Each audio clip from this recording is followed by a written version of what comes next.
Welcome, Chef Raymond Johnson, to Pass It On. Pass It On is our platform here at Winnow for chefs and hospitality leaders who are leading the fight in food waste to come and share their story. I believe you're joining me all the way from the US, where you're currently working at Radisson Hotel La Crosse in Wisconsin. I'm super excited to have you here to find out all the things you're doing to reduce food waste. And I'm just going to dive straight into the questions that I have for you. Sounds good. So the first one is, can you take me along your culinary journey and what inspired you to become a chef? Well, I've been with Radisson for 12 years. I've been cooking for 30. Started off working like a lot of people in this industry. Started off as a dishwasher. Yeah, Uh, the cooks at the time were shorthanded, asked me to help out. So I had never really considered cooking to be as far as something like full time or a career aspiration or anything like that. But it seemed like a nice change of pace from washing dishes. So I'm like, yeah, I'll give it a try. And as soon as I started doing it, fell in love with it immediately. Working my way up from making salads to working the fryers to actually getting to work on the entrees and steaks and stuff like that. We worked in a couple restaurants here in town for about 3 or 4 years while I was going to school. yeah. Ended up leaving What were the the industry. restaurants? I'm sorry. What were the names of the restaurants? Like, One was called Garfield's. yeah, It was franchise owned. There was locations all around the country. I don't believe there's any that they're still up and going anymore. Another one was a mom and pop place here. It was called New Villa yeah, Restaurant. That's no longer around.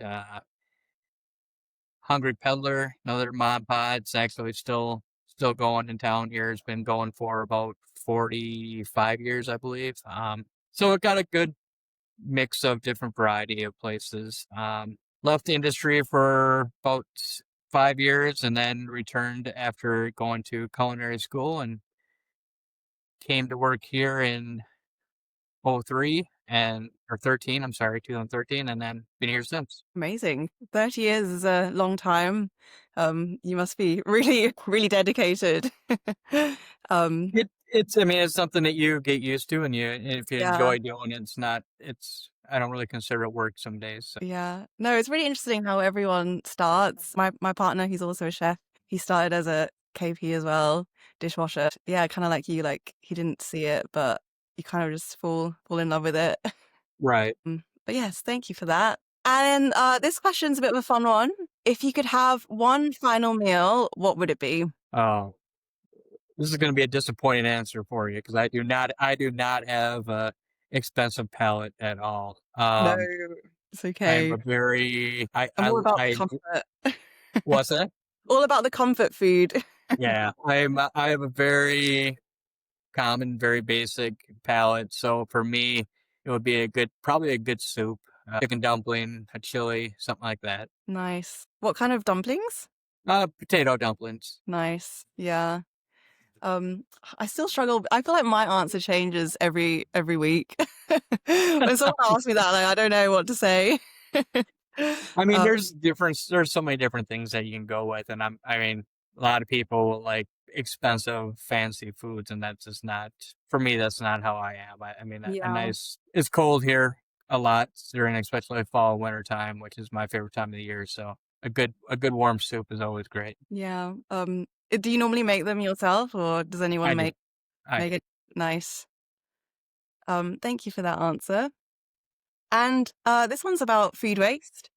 Was Yeah. there a particular moment in your career that made you rethink how food waste is managed? I guess looking back, I mean, when I started here, I started as a line cook. I mean, obviously, you're trying to make sure that everything is going accordingly, but until you actually get into a leadership role, you're not seeing like the food costs, food and all like that, and how everything's affected. And I don't honestly don't believe people take it as serious until you get into those positions, and then you can actually see the numbers.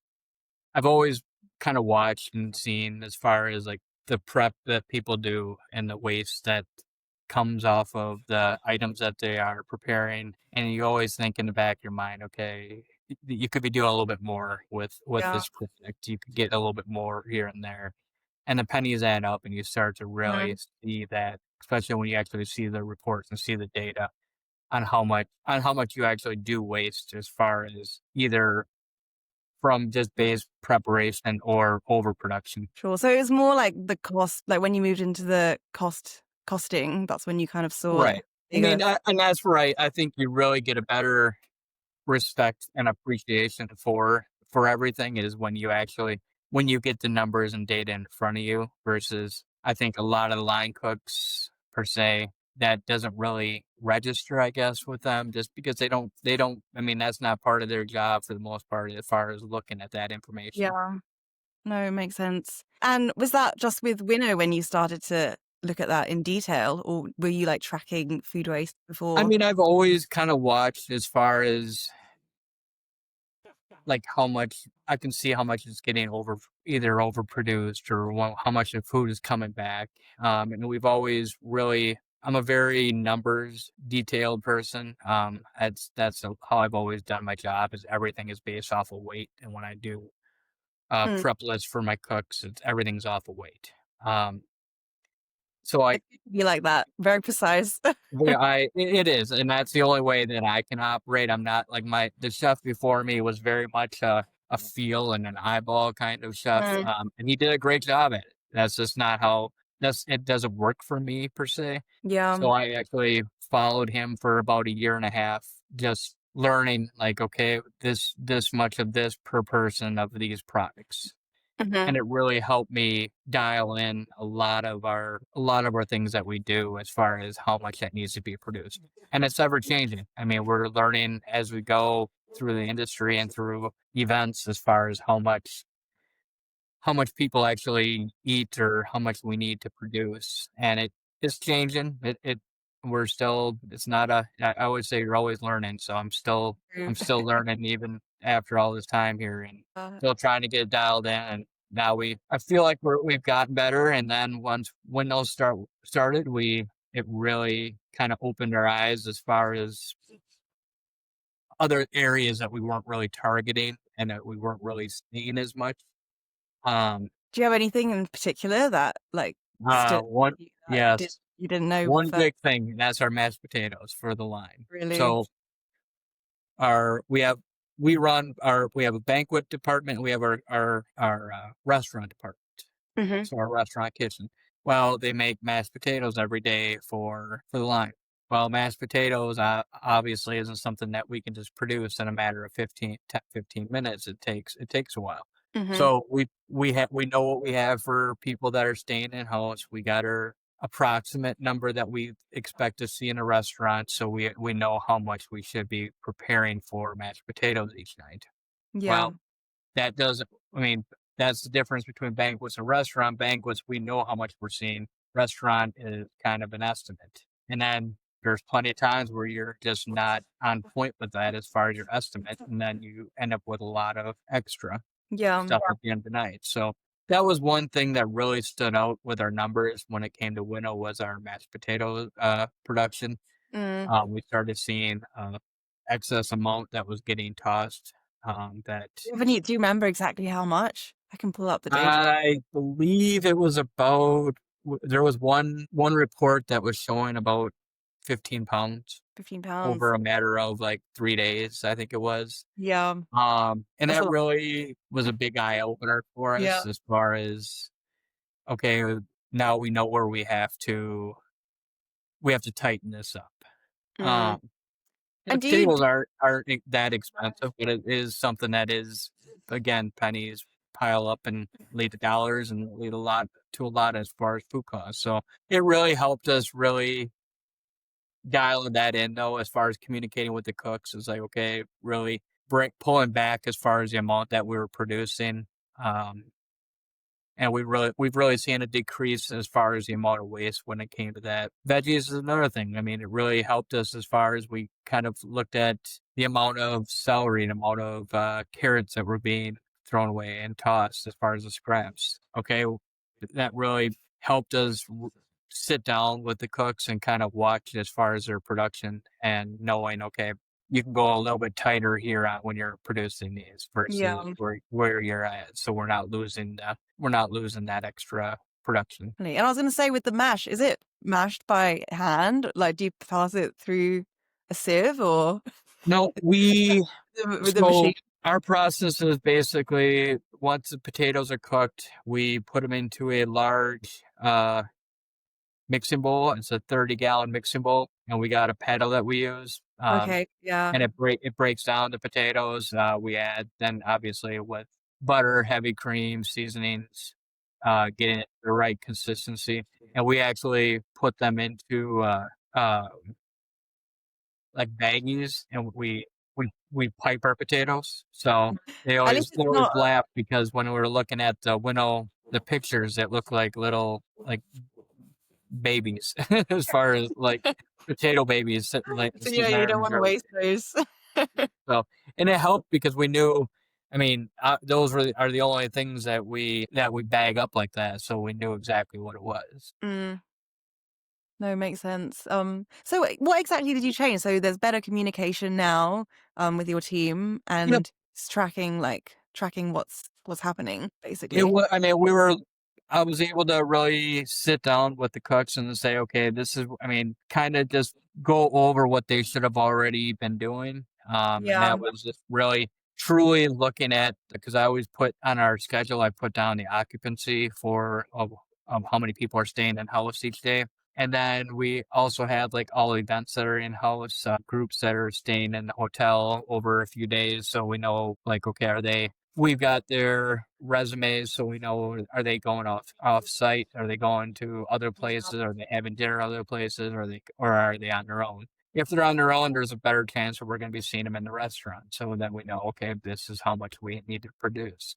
Hmm. Uh, I don't expect there never to be some left over, but obviously that where we were at for the amounts was too high. So Yeah, it does add up. Every yes, every day, everything adds up.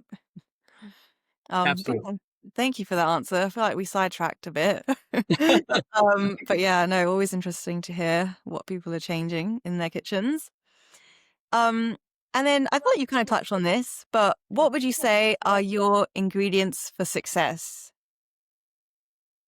Uh, Planning, understanding, and details. I would say those for me, those are the primary things. I'm very detail oriented. Everything to every part of preparation is planned out, Hmm. and we anything any dish that we're doing for a group or whatever, we have it broke down to the components and the correct measurements and all like that ahead of time, so that way when it comes time to for the event, everything's ready to go. Okay, so there's planning, understanding, and details. Yes. Those are your three. And I think, would you say details is number one?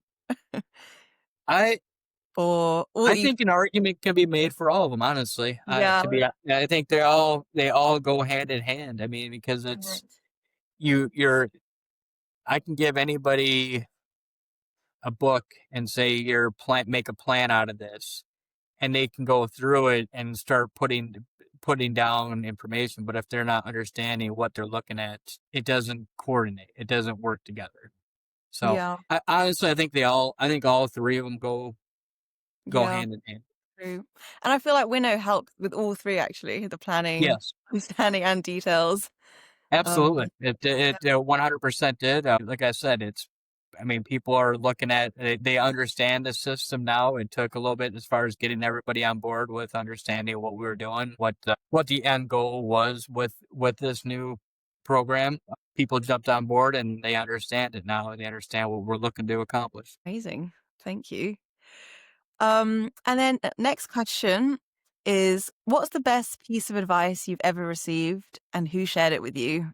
The best piece of advice, Yes. uh, just Could be. look at it from other people's perspective. Yeah. That was my That was a chef from when I first got started out was I mean, our industry is can be very tense and can get hectic and all at once and it's very easy for people to get lost in it and get basically lose control of their emotions and lose control over Yeah. everything. and get upset and all like that. And it really takes. He said he really was one that was different from the old school chefs that I'd worked with and seen around before. I mean, I grew up in a time period where the old school chefs were. I mean, it was constantly yelling, screaming at Really? everybody. I mean, Yeah. that was a kitchen. Mhm. This chef really was the first one that really was against the norm and Mm. truly wanted encouraged me to look at from other people's perspective on Yeah. everything that I was doing. No, that is amazing. Like you said, I feel like it used to be common, like the shouting back then, but to have someone like that must have been so like kind of inspirational to have when you It were was. stuck. Yeah. It's a calming versus craziness. So Mhm. And how do you apply that to your like day to day? So like in service or any kind of aspect of your I I use that in every aspect of my life now. really, I mean, when I was young, I was a hothead. really. You seem very calm to me.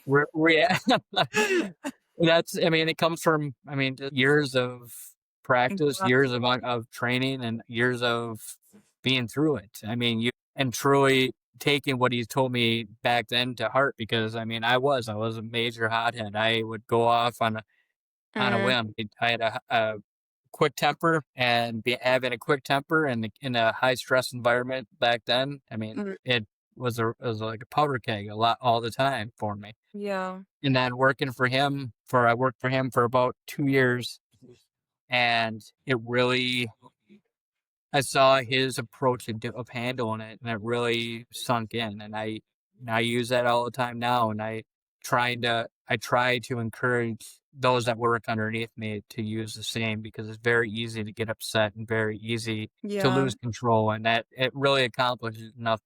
I mean, you you got the same thing you have to get done. You can either be Mhm. upset while you're doing it and yelling and all like that, or staying positive while you're doing it and Yeah. encouraging those that you're working with. You're going to get more accomplished that way, and they're going to Mhm. respect you more in the end. Amazing. And like you so looking from other people's perspective makes you realize like you don't have to kind of be like that all the Absolutely, it's a yeah. matter of looking at it. Okay, what are they not understanding? I mean, because I Mm, mean, obviously, if there's a stressful situation, if something's not happening the way it should be, where's the disconnect? Is it training? Is it yeah. they're not understanding it? Okay, if they're not understanding it, okay, what do we have to do to correct the Mm, problem? What are you not understanding? What part of this are you not getting? And then mhm. because if you're yelling at them, they're gonna shut down. It's They're true. not gonna Yeah. communicate with you. They're not gonna explain to you what is going on, why they're not understanding it, Mm. and then you're not getting anywhere with it. Yeah. No, that's amazing advice. I think sometimes you think something's obvious as well, like if you've been doing it for years, Too. like you just don't understand why someone doesn't get it. So yeah, that is really good advice.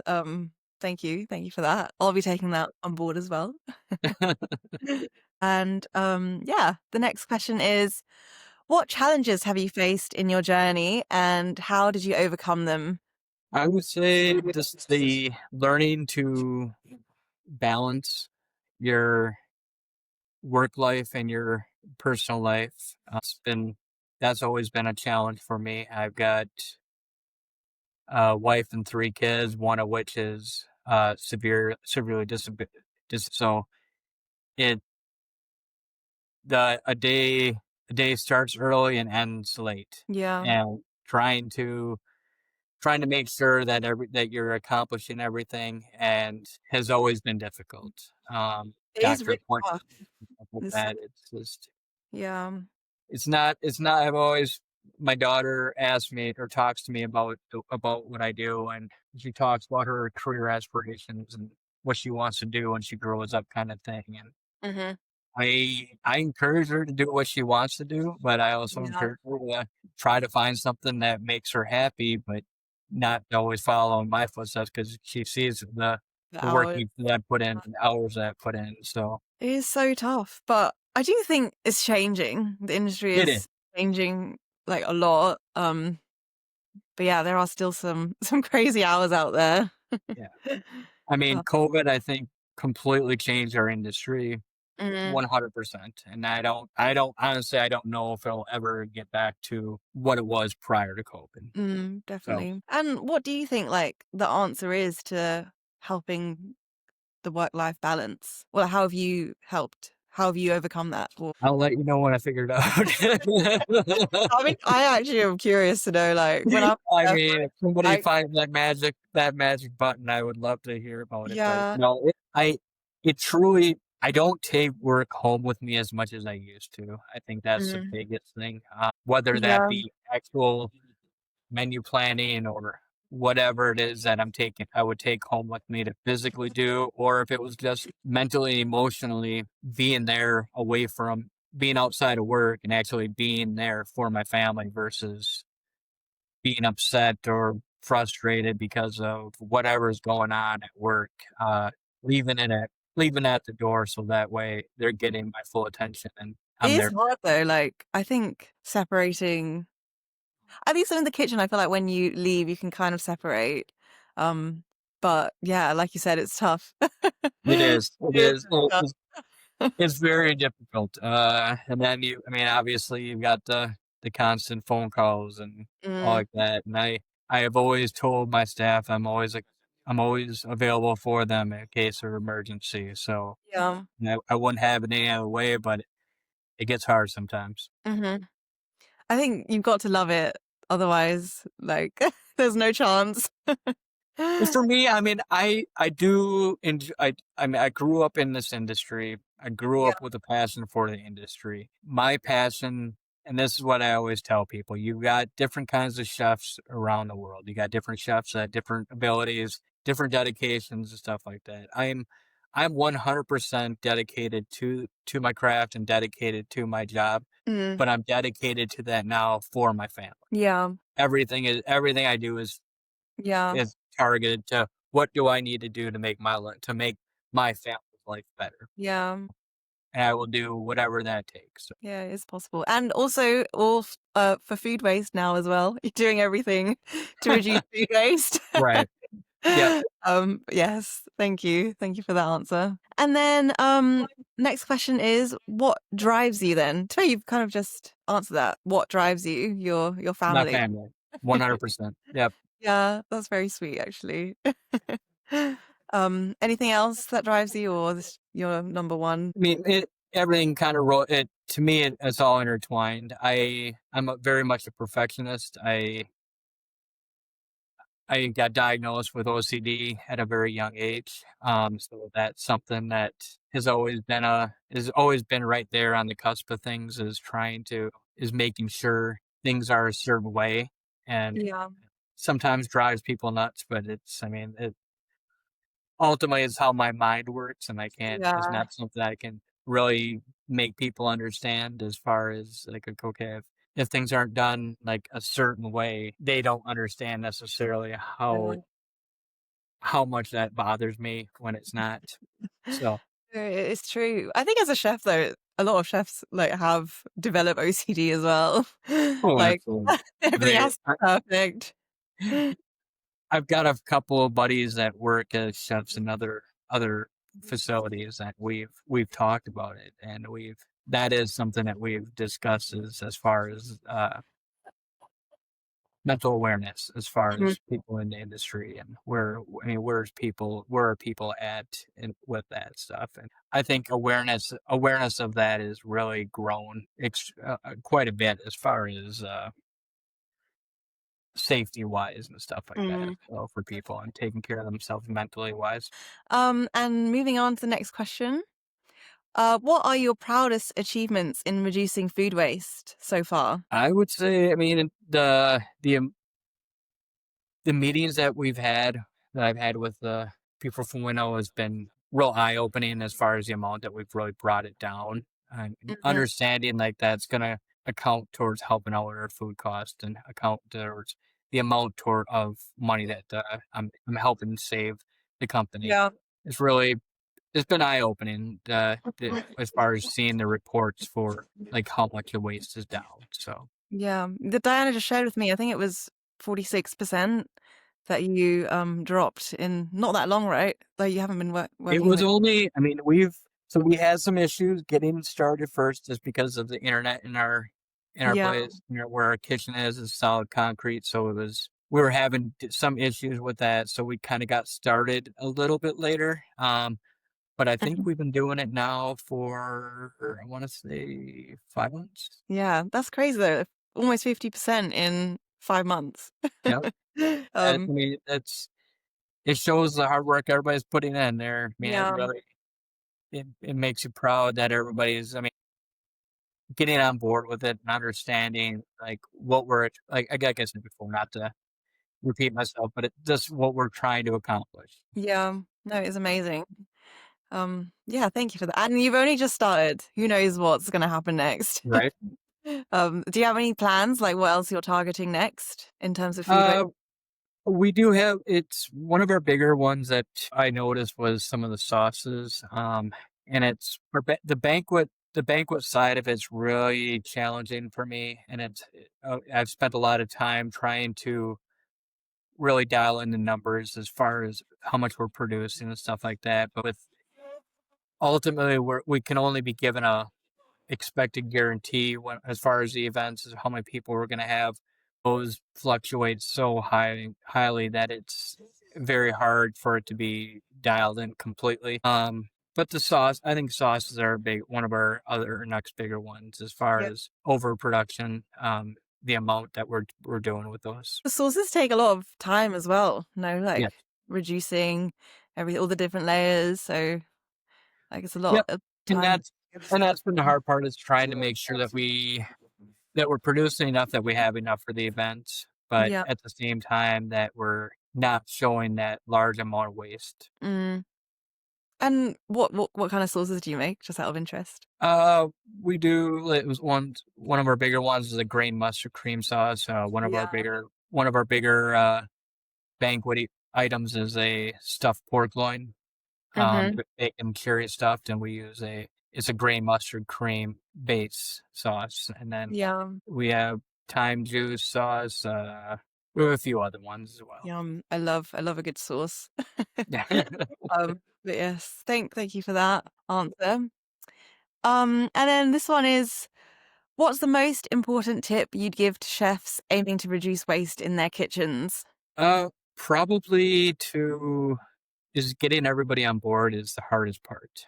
Yeah. Um, you cooks and chefs are creatures of habit. They're used to Mhm. doing things a certain way. And when you try to change how they're doing it, it can take a while. And that was one thing I noticed, was getting everybody on board, getting everybody to go along with what we were trying to do. It took a little bit. I Mhm. still think there's still, I don't think we're 100% there, but I think we're pretty close now. And that's the hardest part, is just be patient, be Yeah. watching as far as what everybody's doing, making sure everybody's disposing the stuff correctly. Otherwise, you're not going to get the correct data. Mhm.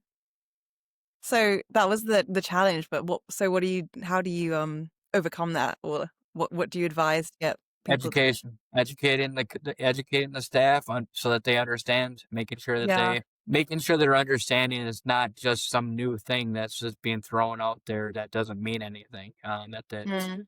That is there for a reason, and what you're expecting to accomplish from it goes a long way with, because ultimately that it makes sense for them, because if we're making more money, that's more money that the cooks are making, and making them Yeah. understand that. Mhm. Yeah, no, it's so true. I think it's all anything is it's important to understand why you're doing it. I feel like if you don't understand why, then for me anyway, I just don't I can't Oh do yeah. it. If you're just flat out told, "Here, do this," I mean, okay, Yeah. great. Why am I Why? doing it? Do I care now? No. Yeah. But if you actually put that information to the staff and to the cooks, and so that they buy into it, so that it matters to them. Because if it doesn't matter to them, they're just not gonna follow through with it. Yeah. Matters to them, they're gonna follow through with it. Then the select few of the real good ones are gonna also be eyes for you, and they're gonna look around and watch, okay, are Mm, these people following what we're supposed to be doing? very true. Dominoes. And what did you think people what what what was the thing that they needed to understand? Was it more the economic value, or was it the environmental, or To me, To me, the point that really made sense to get people around or invested in it was the financial Really? Yeah. point of view. You've got to find what motivates people. Mhm. What motivates people more than money if they're here at a job? It's true. Everyone Um, needs money. oh, absolutely. I mean, Yeah. honestly, who would be if they weren't getting paid to do it? How many of them would be here? Mhm. None. Absolutely none. Um, the environmental part of it absolutely Mm. means everything, and that Mhm. I do have some that is important to them.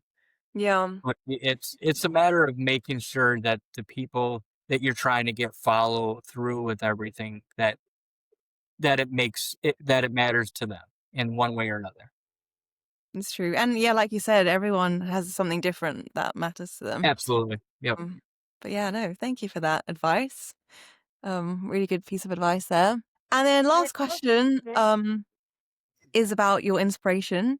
Do you have any books, podcasts, apps, or shows that you recommend for chefs looking to grow and be inspired? For me, I don't have. I mean, unfortunately, I don't have a lot of time that I can invest Yeah. into a lot of that stuff. We do like our family when we sit down if we're watching TV. I'll be honest, a lot of time it's some kind of cooking show Yeah. that's on TV, whether it be Top Chef, Hell's Kitchen, any of that fun stuff. Yeah. My daughter absolutely loves watching them. Really. Is Does she constantly want to? watching them. Does she want What's to that? be a chef as well, or? She kind of, I mean, she's 12. So Yep. tomorrow or today is a chef, tomorrow will be a lawyer, and the next day is a police That's officer. great. So I mean, she always comes back to the parts about being a chef. She's always helping out with cooking, helping out with Mm. prepping as far as food at night. She likes to call herself my sous chef when I'm at home, because Very she's sweet. always prepared, like getting all the little things put together. We've got her actually starting to do knife skills and stuff like that, and Nice. it. But I think that for her, like watching the shows, I mean, she definitely enjoys watching them. Um, so Yeah. So, do you have one in particular that you like, or is it just anything, a variety of? for us, probably the biggest one that we watch at home is MasterChef. Yeah, It's more I home love cooks and MasterChef. stuff like that. So it's not you're not getting the professionals, and you're getting Mm. and so she's seen a lot of these cooks that are actually like don't do this for a living, going on these shows and actually showing that you don't need to be in the industry to necessarily learn how to do things. I mean, you got a Yeah. lot that are self-taught as far as reading cookbooks, reading Yeah. all this information and learning how to do it. So, Um, but yes, that wraps up all my questions. I really enjoyed speaking to you actually, and I hope you did too. yes, it was good. Thank you. But yes, thanks for all those answers. Thank you, Chef Ray.